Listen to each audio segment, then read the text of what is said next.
Hello guys! So for today's video ay i-share ko sa inyo itong napakaganda at napakabagong Muso E600 Pro office chair or pwede rin natin gamitin as gaming chair.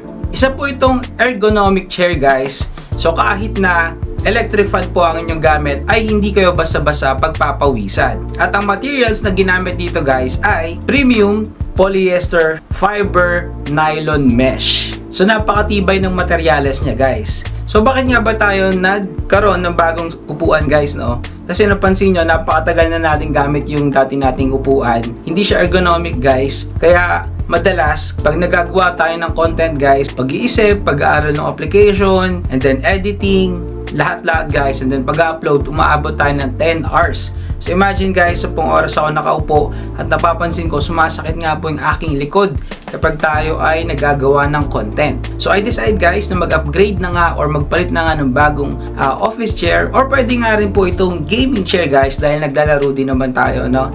At napansin ko, so mga nasa 10 days ko na itong gamit guys, napansin ko guys, hindi na sumasakit yung likod ko dito dahil marami po itong support. So ngayon guys, gawin natin mas detalyado yung pag-review natin dito sa Muso E600 ergonomic chair. Ito nga guys, gaya ng sabi ko kanina, nylon siya guys, no? Kaya hindi ka talaga nakaupo sa foam. Kung makapansin nyo, ayan, tignan natin yung ilalim. Ayan, kita ba? Makapal siya guys, hindi siya basta-basta mapupunit or mabubutas. Dahil kita mo yung likod nga guys, ayan, no? Kita yung likod guys. Madaling makapasok yung hangin dito. Kaya inuulit ko, kahit electric fan yung gamit nyo habang naglalaro or nagtatrabaho guys, ay hindi kayo basta-basta pagpapawisan. Ang isa pa sa maganda sa upuan na to guys ay kaya niya magbuhat up to 180 kilograms. So ang timbang ko guys ay nasa 80, no? So kayang-kaya tayo na to guys. So kung nasa mga ganyang timbang kayo guys ay walang problema, kayang-kaya kayong buhatin ng upuan na to. Siyempre, kapag napapagod tayo, no, gustong-gusto natin na nare-recline yung sandalan natin. So, pwede natin ma-recline ng 90 to 125 degrees yung sandalan nito. So guys, pagdating naman sa kanyang headrest, napakaganda din kasi 3D na siya. So, pwede mong itaas, pwede mong ibaba. Pagdating sa likod, pwede mo siyang ma-forward, then pwede rin ibaba. Pwede mo rin matanggal to guys. So, pagdating naman guys sa kanyang armrest, 3D nga ito, gaya ng sabi ko kanina. Dahil pwede mo siyang ma-forward, and then pwede rin ma-backward.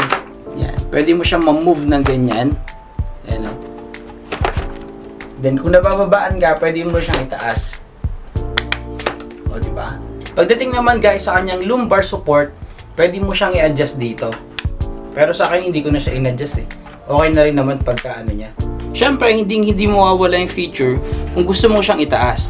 So, pindutin mo lang to or i-pull mo lang pataas. Yan. Kung gusto mo ibaba.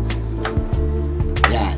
And then meron siyang additional feature guys na pwede mo pang ma-forward na at least 5 cm or 2 inches.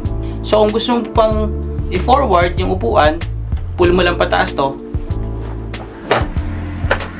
Kita nyo gumalaw. And then babalik yan guys kapag natin ulit. O yun na, diba? Bumalik siya pa ganun. Ang isa pa sa nagustuhan ko dito guys ay pwede kang magsabit ng inyong jacket or damit sa kanyang likodan. Isabitan siya dito guys. O, diba? So ito yung ating bagong working chair ngayon or pwede na rin gamitin as gaming chair na Muso E600 Pro. At ang size ito guys ay XL. Kaya pwede po ito sa lahat.